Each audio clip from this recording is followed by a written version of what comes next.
From Abraham, we see Isaac. I told Isaac last night, I said, I pray that you're like Isaac. Isaac really didn't do anything phenomenal in his life. It wasn't like he was really a world changer, but he was a man who was obedient. He was a man who followed after God. So that's my prayer for him. So Isaac ends up having two sons, Jacob and Esau. Esau's the crazy redhead of a man, right? He went crazy redhead, he's a wild beast of a man. He had the twin named Jacob. Jacob was the heel grabber. Jacob is one who wrestles with God, or wrestles with man. Jacob didn't like being the younger born, so he did everything that he could on his own power and on his own merit. And so finally he has this confrontation, this face-to-face look with God. And he says, bless me. God breaks his hip, he walks away, changes his name from Jacob to Israel, one who wrestles with man to one who wrestles with God. From Jacob, now Israel, we talked about Joseph. If you remember, the life of Joseph was, he was a man of integrity, he was a man of character, he was a man of honesty. Honesty is living righteously in front of other people. Integrity is doing the right thing, living righteously when nobody else is around. God allowed the trials and the temptations and the trespasses to happen into his life to form him into the person that he became, second in command of the entire kind of known world, second command of this Egyptian empire. Then we finish with the book of Genesis. Does this make sense? Nod your head if you're like, yeah, I kind of remember that. Say, I missed bits and pieces of it because I was sleeping a little bit. That's okay. You can go back and read it. But then at the end of Genesis, before the book of Exodus, what we miss is because we just kind of read through it and you're like, okay, Genesis is over. I'm in my Bible reading on into Exodus. There's actually 350 years from the end of Genesis to the beginning of Exodus. There's 350 years where they're in this, not promised land, but they're in this land that's very nice, this land of Goshen. God has blessed them numerically. It says that there are 600,000 men, not including women and children. They think that number that God had blessed them is closer to 2 million people that are now Israelites. You go, wow, that's kind of crazy to go from Abraham and his wife Sarah to now they have 2 million people, right? That's the promise of God. That's the unconditional blessing of God. But here's the problem. Here's the rub. Therein lies, right, the issue. And there's 350 years back here. Joseph was in second command. Joseph is blessed by God, right? He's in connection with God, and he's on that same level, right? Because Pharaoh saw the value in him, that everything Joseph did was blessed. And so because of that, he was kind of living under that umbrella of a blessing. 350 years later, not only did Joseph die, but that second generation and third generation, now they're in like a fourth generation of people who are now living in a foreign land. And we see in Exodus chapter 1, it says this, starting with verse 6. Now Joseph and all his brothers and all that generation died, but the Israelites were fruitful and multiplied greatly and became exceedingly numerous. The land was filled with them. Verse 8. Then a new king who did not know about Joseph came to power in Egypt. Look, he said to his people, the Israelites have become too numerous for us. Come, we must deal shrewdly with them, or they will become even more numerous, and if a war breaks out, we'll join our enemies, fight against us, and leave the country. Right? What happens is, when we get into positions of leadership, I think so many times we want to hold on to those positions of leadership. We don't want to lose it. And so Pharaoh's kind of doing the man-made thing. I know what we're going to do. If there's 2 million of them and somebody comes to fight us, there's more that are against us than are for us. So what we'll do is we'll put them into slave labor. It continues on, verse 11. So they put slave masters over them to oppress them with forced labor, and they built Pithom and Ramses as store cities for Pharaoh.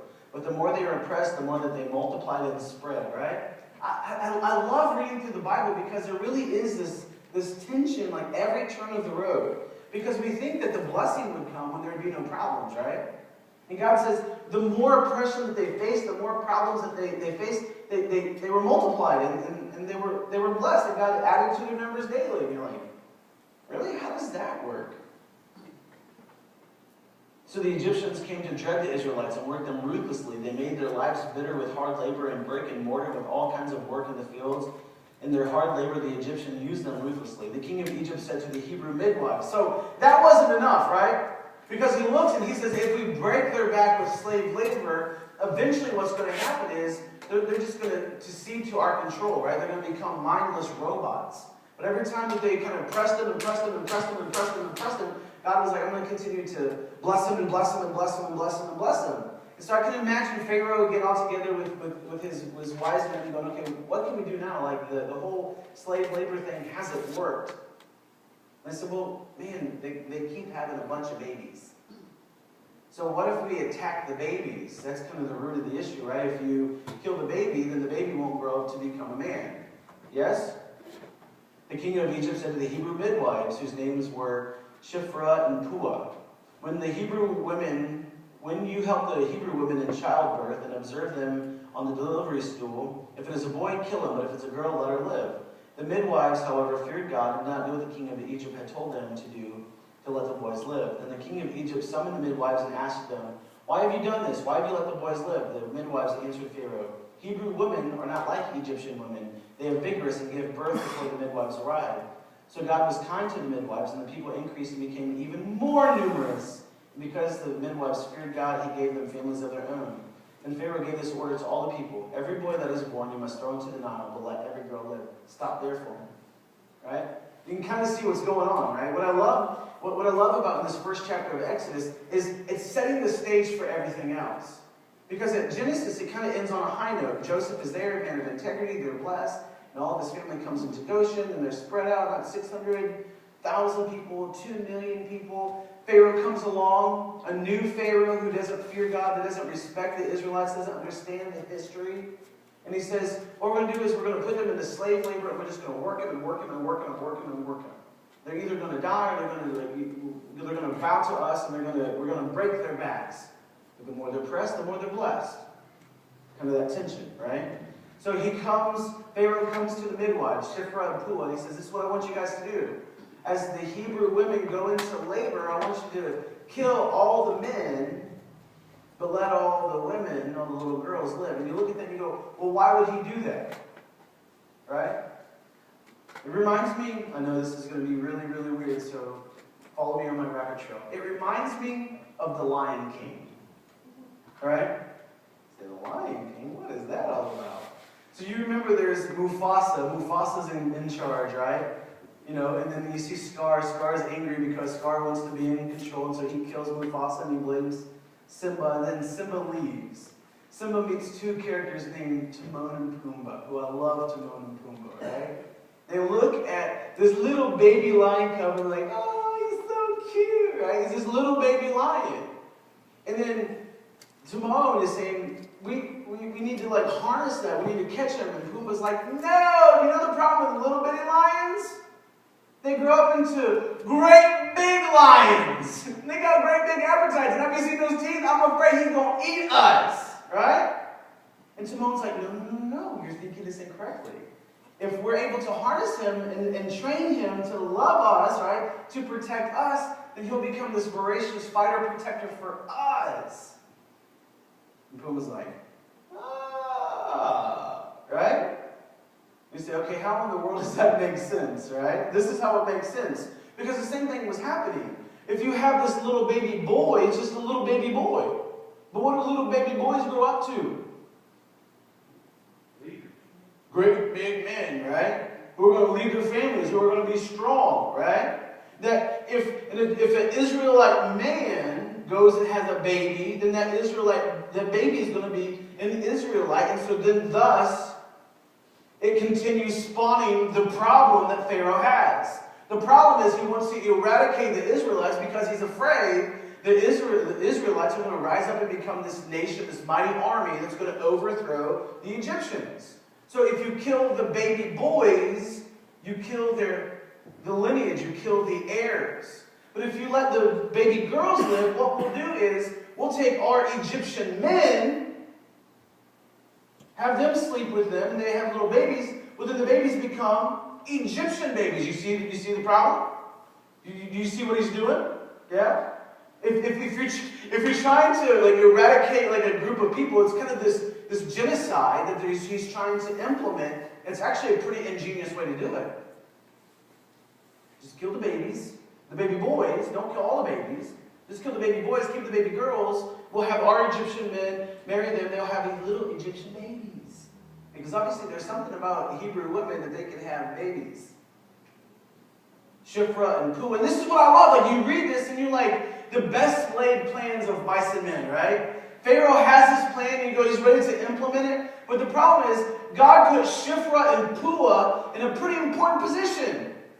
Well, wait a second, man. All they were Hebrew midwives. I mean, they were there helping to deliver the babies. Their job is not really important, except God has set it in place, set it in motion for a time such as this.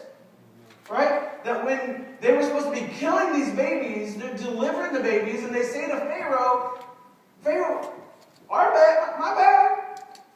Like, I'm sorry, like, you must have experience with Egyptian women. Like, the Hebrew, they're crazy. Like, all of a sudden, like, we walk into the delivery room, and whoop, there's the baby. And we're like, oh, man, but what do we do now? Like, there's this little baby. And they take the baby and they run away. We're sorry. And really, we realized that it really wasn't the case. What really was the case was Shiphrah and Puah feared God, and they're saying, man, we're not going to do what Pharaoh asked us to do, because in our heart of hearts, the conviction that we have, what God has spoke to us, is that we're supposed to protect these babies. And BTW, by the way, God blesses Shiphrah and Puah, who up to this point, I guess, weren't able to get pregnant. Weren't able to have babies. Because you notice it says that parenthetical statement, because of their fear of God and because that they were blessing God, God blessed them with their family. You see that. So you see the problem, right? You see the oppression, the bondage that Israel is in. They have a king who doesn't love or respect them. They're now forced into ruthless slave labor, and all their babies are going to die. Either one way or the other. The women, Israelite women, are going to grow up to become Egyptian wives under the plan of Pharaoh, or all the men are going to be eradicated. There's going to be a nation of men that's no longer there. Exodus chapter 2. Now a man of the house of Levi married a Levite woman, and she became pregnant and gave birth to a son. When she saw that he was a fine child, she hid him for 3 months. Stop there for a minute. Could you imagine if that was your task? Right? It's probably been a long time since any of y'all had like a little 3-month-old at home. It's been a while since we've had a 3-month-old. But do you remember those early days of child rearing?